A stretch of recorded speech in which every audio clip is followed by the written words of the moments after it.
아멘. 영광의 말씀을 주님께 돌립시다. 오늘 설교 제목을 사랑으로 이겨라 이렇게 정해봤으면 따라합시다. 사랑으로 이겨갑시다.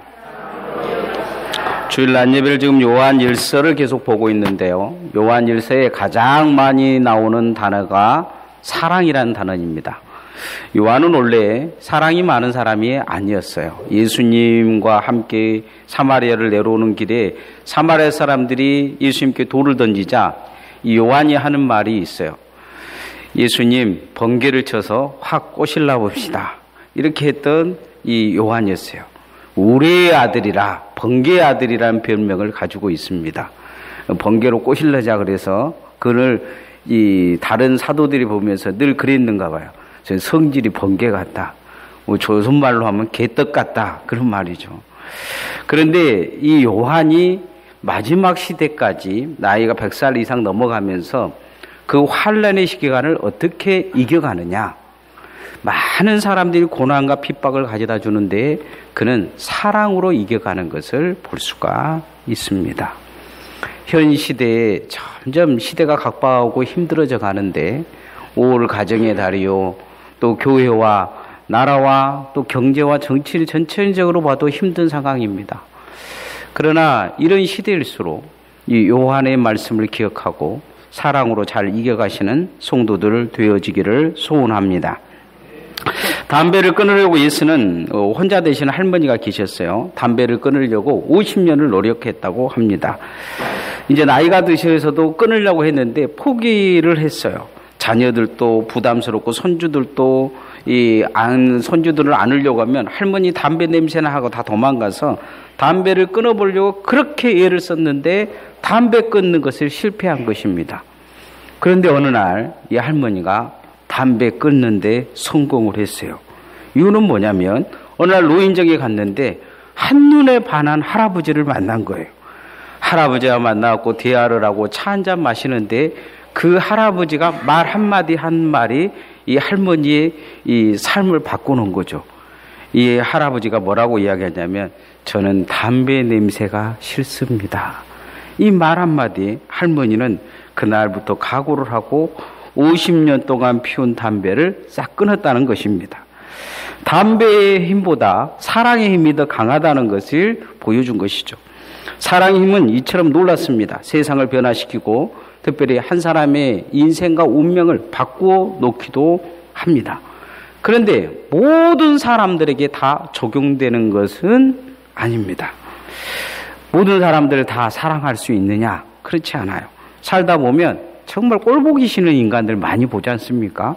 한번 옆 사람 한번 봐보십시다. 꼴보기 싫은가? 예? 인정하고 싶지 않은 사람들도 많아요.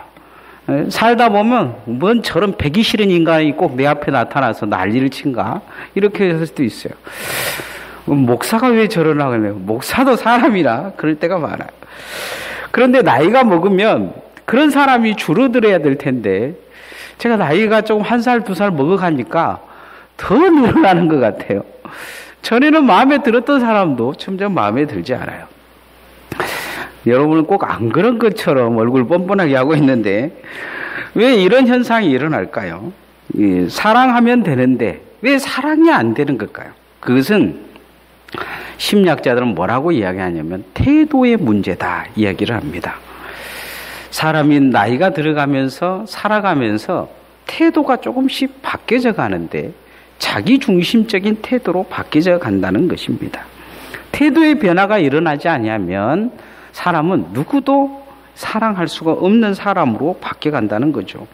예수님의 사랑과 우리의 사랑의 차이는 어디에 있느냐? 태도의 차이에 있는 것을 볼 수가 있습니다. 상대방을 어떻게 바라보냐? 그 태도에 따라 상대방이 사랑되느냐 되지 않느냐 이 결과가 나오는 걸 보게 됩니다. 그래서 우리는 예수님의 사랑을 배우기 위해서는 먼저 무엇을 바꿔야 되느냐? 태도를 바꿔야 됩니다. 어떤 태도를 바꿔야 되냐? 첫 번째, 사랑으로 붙들어주는 인생이 돼야 됩니다. 따라합시다. 사랑으로 붙들어주는 인생이 됩시다.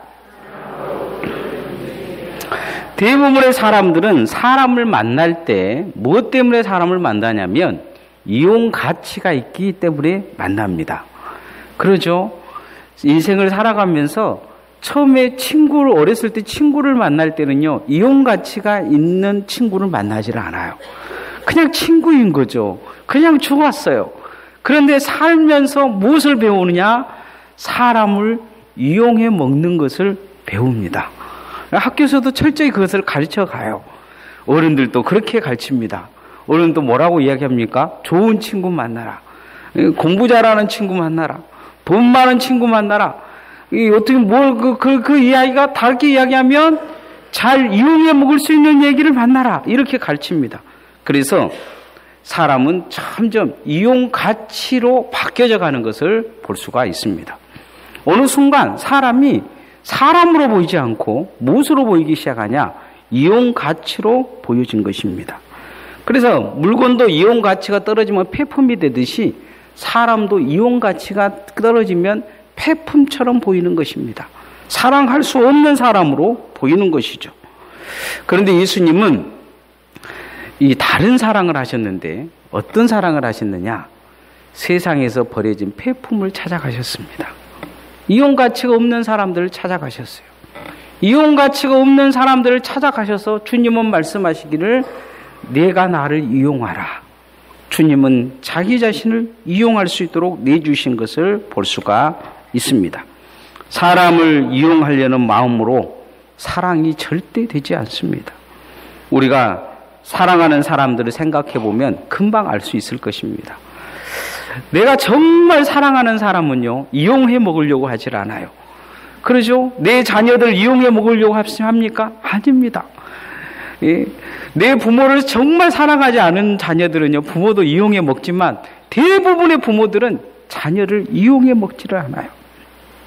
어느 시골 시외버스 터미널에 이 시골버스가 엔진 시동을 걸고 막 출발하려고 하는데 어떤 할머니가 머리에 짐을 지고 걸어온 것을 운전기사가 봤습니다. 그리고 그걸 보더니 기다립니다. 기다리기로 마음을 먹었어요. 그 승객들도 왜 운전기사가 안 가냐고 두루두루마다 그 할머니를 기다리는 것을 눈치를 챘어요. 그러고 나서 어떤 사람들이 기다리다가 할머니 걸음걸이를 보니까 한참을 걸어와야 되는 거예요. 한 발 한 발 떼는데 짐도 무겁고 할머니는 허리는 꼬부라졌고 걸어지를 못하는 거죠. 그러니까 어떤 젊은 사람이 대뜸 소리를 질렀어요. 출발 안 할 겁니까? 이렇게 이야기하니까 그래도 그 하고 싶은 말을 하고 참고 있었던 몇몇 사람들이 이야기를 해요. 언제 출발합니까? 언제까지 기다릴 겁니까? 이렇게 하면서 불평과 불만을 막 털어놓기 시작했어요. 기사가 일어나서 뒤에 있는 승객들의 고개를 숙이면서 그렇게 이야기합니다. 저기 우리 어머니가 오십니다. 조금만 기다려주시면 안 되겠습니까? 어머니란 말에 아무도 이제 대꾸를 못하는 거죠. 그 말을 듣고 있던 어떤 한 청년이 벌떡 일어나서 내려가더니 할머니 짐을 딱 들고 할머니 손을 잡고 이렇게 올라온 것입니다. 올라와서 할머니 여기 앉으세요. 이렇게 딱 앉혀놓으니까요. 그 안에 있던 어떤 사람이 박수를 치기 시작했어요. 그러니까 그 불평했던 모든 사람들이 박수를 친 것입니다. 나중에 이 박수를 치기 시작한 이 사람이 왜 박수를 쳤냐? 그 할머니는 그를 데리고 온 이 청년은 손자라고 생각을 한 거죠. 실은 그 할머니는 이 운전기사의 어머니도 아니요. 그 짐을 들어준 아이의 할머니도 아니었습니다. 근데 사람들 보기에 그들이 정말 교육이 잘 되어 있고 서로 우애가 있고 사랑이 있는 가족처럼 보였던 것은 서로 이용해 먹으려고 하지 않고 서로 붙들어주는 사랑이 보였기 때문입니다. 가정은 서로 붙들어주는 그런 사랑이 있는 곳입니다. 그런데 우리가 교회 또한 그렇게 세워가야 될 줄 믿습니다. 우리가 이 땅에 존재하는 이유 중에 한 가지는 뭐냐? 누군가 나를 이용해 먹으려고 했다면 이미 우리는 존재의 가치가 없이 죽었을지 모릅니다. 우리는 누군가를 이용해서 오늘 존재한 것입니다. 부모님을 이용해서 우리는 성장했고 또 주변에 있는 많은 도움의 사람들을 이용해서 우리는 인생을 살고 있습니다. 누군가 나를 붙들어 주고 있기에 오늘 존재하는 것입니다. 같이 살 수 있는 것이죠. 그래서 성경은 서로 붙들어 주는 인생이 되라 요구하고 있는 것을 보게 됩니다. 자, 5장 1절 말씀 같이 한번 읽어보십시다. 시작. 예수께서 그리스도이심을 믿는 자마다 하나님께도 난 자니 또한 낳으신 이를 사랑하는 자마다 그에게서 난 자를 사랑하느니라. 예수님을 믿는 사람들은 하나님을 이용해서 산 사람이다 이렇게 이야기를 합니다. 우리가 그러죠. 하나님 이용해 먹지 말라 그러지만 실은 하나님 이용해서 산 것이죠. 예수님 십자가 이용해서 우리가 구원받은 거 아닙니까? 그런 우리가 이제 어떻게 살아야 될 것이냐? 남에게 있어서 이용 가치가 있는 존재가 되어서 살아라 이렇게 요구하고 있는 걸 보게 됩니다. 예수님의 은혜에 붙들려 그 사랑을 받은 자들은 이제 남을 붙들어 줄 수 있는 사람이 될 것이다. 오늘 그렇게 단언하고 있는 모습을 보일 수가 있습니다. 목회를 하면서 가장 후회되는 일 중에 뒤돌아보면 가끔 이렇게 떨어져 나가는 많은 사람들을 생각하면서 그런 생각을 합니다. 그때 좀 더 붙들어 줬으면, 한 번 더 찾아가 봐줬으면, 간곡하게 한 번 손을 더 잡아줘 봤으면 더 낫지 않았을까? 더 귀하고 아름다운 모습으로 세워져서 이 성장한 사람들은 쉽게 잊혀지는데 내 주변을 떠나서 망가지고 어려워지고 형편 없어진 사람들을 생각할 때는 가끔 가슴이 아플 때가 있습니다. 어떤 교회 해외에서 선교하는 선교사님이 그 교회가 그분을 이제 파송하려고 선교사로 부탁하려고 하니까 특이한 부탁을 했습니다.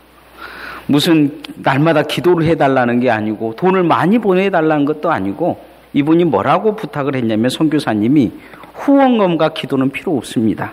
다만 믿어주는 것이 중요합니다. 그리고 기다려주고 가장 힘들 때 배신하지 않고 붙들어주는 것이 필요합니다. 이분이 왜 그런 이야기를 했겠습니까? 오랫동안 선교하면서 선교해 주겠다고 많은 교회들과 목회자들과 성도들이 왔는데 이용 가치가 있을 때는 막 교회에서 통성기도도 하고 뭐 편지도 보내고 그러는데 조금 이용 가치가 없다고 하면 가감히 선교 헌금도 끊어버리고 그냥 배신하더라는 거예요. 무엇 때문에 저 사람들이 나와 관계가 끊어졌는지도 모르는데 그냥 끊어진 거죠.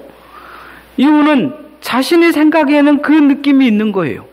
내가 저 사람들에게 더 이상 이용 가치가 없으니까 저 사람들이 나를 끊어버렸구나. 그러니 이제 새로운 교회와 만나면서 이야기를 하는 거예요. 나를 이용해 먹지 않겠다고 약속을 하라는 것이죠. 마지막까지 내가 당신들을 붙들어 줄 테니까 당신들도 나를 붙드는 자가 되라 이렇게 요구하는 것입니다. 사랑이라는 것은 이용해 먹는 게 아닙니다.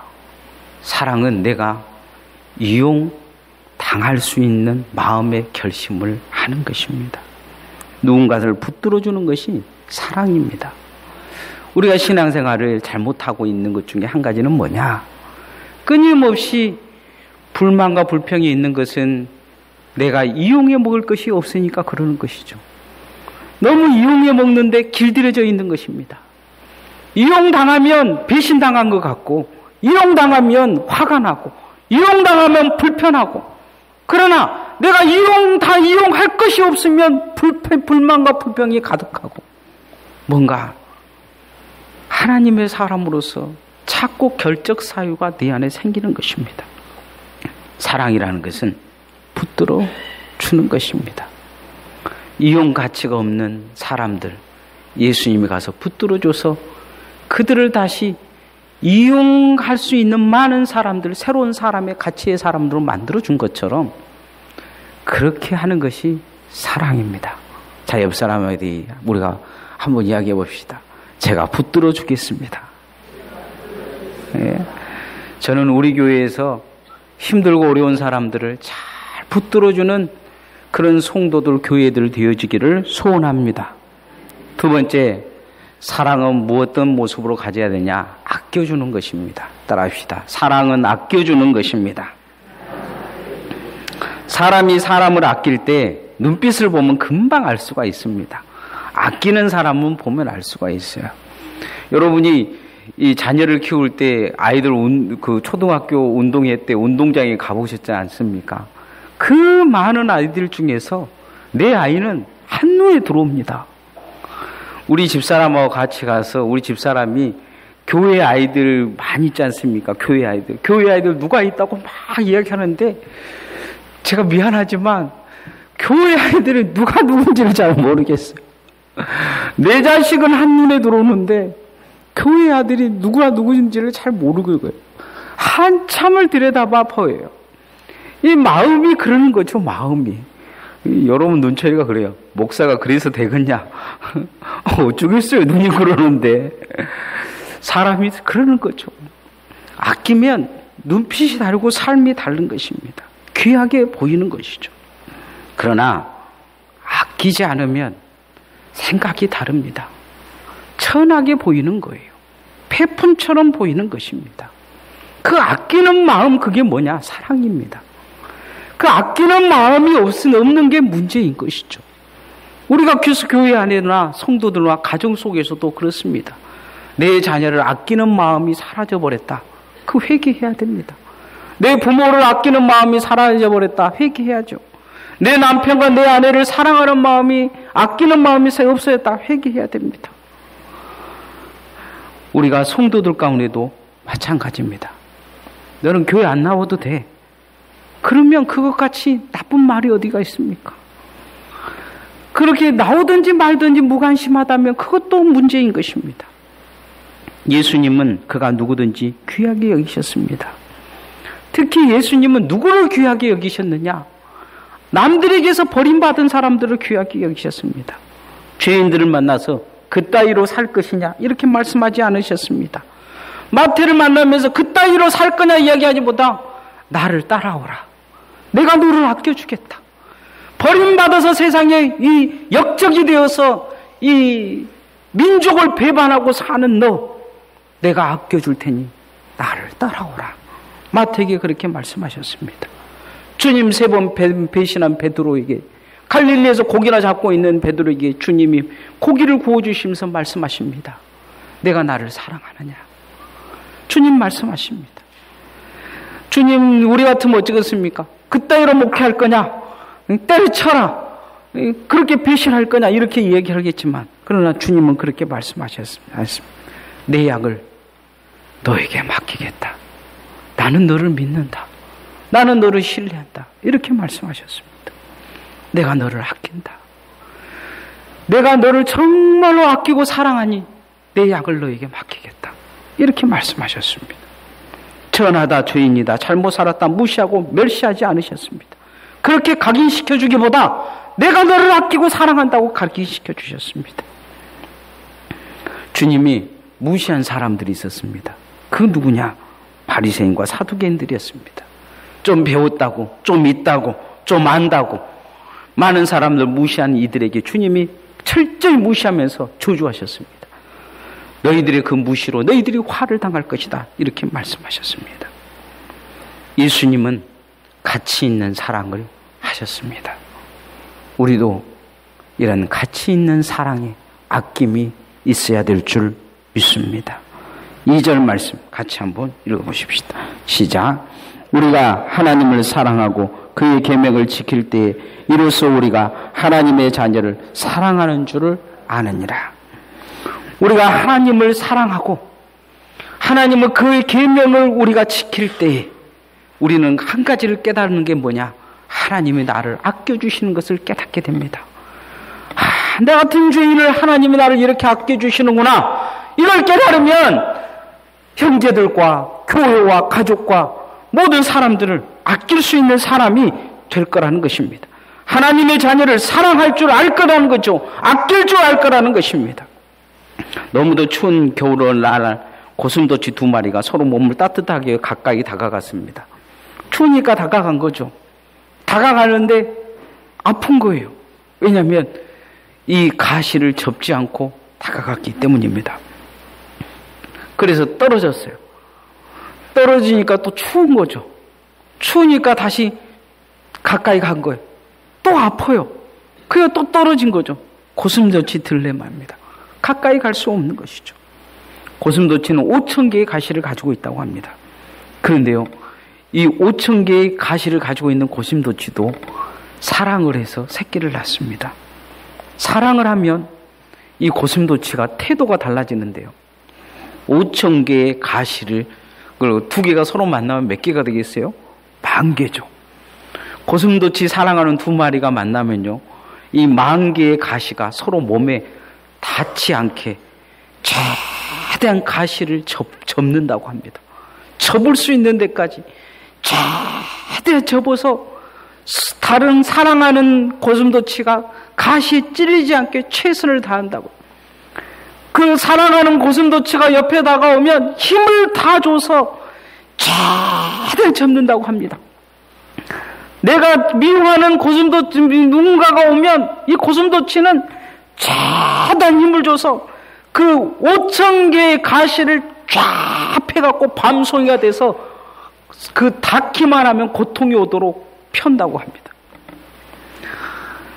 우리는 어떤 고슴도치로 살고 있습니까? 내 주변에서 다가오는 사람들이 어떤 고슴도치 모습으로 가고 있습니까? 내 가정에서 내 형제에게, 내 자녀에게, 내 부모에게 나는 아픔을 가져다주는 고슴도치입니까?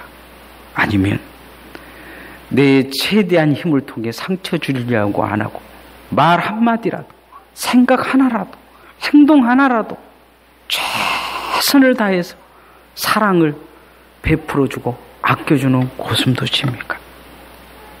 우리는 서로 아끼는 태도를 가져야 될 줄 믿습니다. 우리가 내 다치지 않기 위해서 가시를 펴면 나는 안 다칠 것 같지만 상대방은, 다가오는 모든 사람들은 다칠 가능성이 많습니다. 내가 아껴주면 상대방도 아껴줄 수 있을 것입니다. 그렇게 성도가 성도를 아끼고 또 여러분의 가정이 서로 아끼는 사랑이 있는 그런 가정들 되어지기를 소원합니다. 옆 사람에게 이야기합시다. 자, 손 잡고 제가 아껴드리겠습니다. 예. 제가 어떤 분을 보니까 일을 득득 가는 느낌이 들어요. 예. 자, 일을 갈더라도 아껴줬으면 좋겠어요. 마지막 3번째, 사랑은 어떤 것이냐? 욕심을 이기는 것입니다. 따라합시다. 사랑은 욕심을 이기는 것입니다. 한 남자가 오랫동안 마음에 두던 여인에게 프로포즈를 했습니다. 이 여인이 그 남자가 싫어가지고 하지 못할 짓이라고 생각하고 100일 동안 하루 없이 자기 방 앞에서 꽃을 두고 날을 샌다면 내가 결혼해 주겠습니다 그랬어요. 남자는 정말 그 다음 날부터 결심하고 꽃을 들고 이렇게 밖에 섰어요. 비가 와도 바람이 불어도 그렇게 있었어요. 99일째 태풍이 불었습니다. 이 여인은 마음속에 오늘은 안 오겠지 하고 창문을 열어보는데 태풍이 불고 바람이 불고 막 그 난리가 치는데 우산 하나도 안 쓰고 이 남자가 꽃을 들고 부동산서로 거기 서 있는 거예요. 이 여인은 감동을 했습니다. 100일을 기다릴 필요가 없다. 내가 저런 남자라면 내가 결혼해 살게 될 수가 있다 하고 나가서 붙들고 이야기를 했습니다. 이제 당신의 진실의 사랑을 깨닫습니다. 이제 더 기다릴 필요가 없습니다. 떨리는 목소리로 저와 결혼해 주십시오. 제가 부탁합니다. 이렇게 여인이 이야기했어요. 그러자 그 남자가 한마디 했습니다. 미안합니다. 저는 아르바이트입니다. 이 아르바이트를 고용한 것이죠. 아르바이트니까 날을 새서 꽃을 들고 비바람이 쳐도 버틸 수 있었던 것이죠. 이 남자가 왜 아르바이트를 고용했겠습니까? 사랑보다는 욕심인 것입니다. 돈으로 그 사람을 취하고자 하는 욕심인 거죠. 진심이 없는 것입니다. 사랑과 욕심은 비슷한 모양을 가지고 있습니다. 구분이 잘 안 됩니다. 사람들이 사랑한다고 하는데 사랑이 어떨 때는 욕심일 때가 많습니다. 그런데 이 사랑과 욕심의 착시 현상을 구별할 수 있는 구별법이 있는데 그건 뭐냐? 믿음입니다. 믿음은 사랑과 욕심을 분명하게 구별해 놓습니다. 믿을 수 없는 마음이 욕심이고 믿을 수 있는 마음이 사랑입니다. 진정한 사랑은 믿음 안에서 가능합니다. 믿음은 욕심을 이기게 하기 때문입니다. 믿음은 욕심을 포기할 수 있게끔 만들기 때문입니다. 오늘 성경은 우리가 하나님의 사람이라면 어떤 사랑을 해야 되냐? 믿음으로 이기는 사랑, 욕심을 이기는 사랑을 해라 요구하고 있습니다. 자, 4절 5절 말씀 같이 한번 읽어보십시오. 시작. 무릇 하나님께로부터 난 자마다 세상을 이기느니라. 세상을 이기는 승리는 이것이니 우리의 믿음이니라. 예수께서 하나님의 아들이심을 믿는 자가 아니면 세상을 이기는 자가 누구냐? 사랑을 이야기하다 갑자기 믿음에 대해서 이쪽 이야기하는 이유 중에 한 가지는 뭐냐? 사랑은 믿음으로 욕심을 이기는 힘을 가지고 있기 때문이다. 성경은 예수님의 사랑을 건너 새롭게 된 사람들의 승리의 삶은 믿음으로 욕심을 이기고 사는 사랑의 삶을 살 거라고 말씀하고 있습니다. 아담과 하와가 실패한 이유는 욕심에 졌기 때문입니다. 처음에는 하나님 너무 사랑했어요. 그죠? 하나님 사랑했는데 갑자기 욕심에 부를 때도 일어나기 시작합니다. 마귀가 와서 부채질을 한 거죠. 욕심과 하나님의 사랑의 선택에서 누가 이기냐? 욕심이 이겨버립니다. 하나님과 같고 싶은 욕심이 이겨버려요.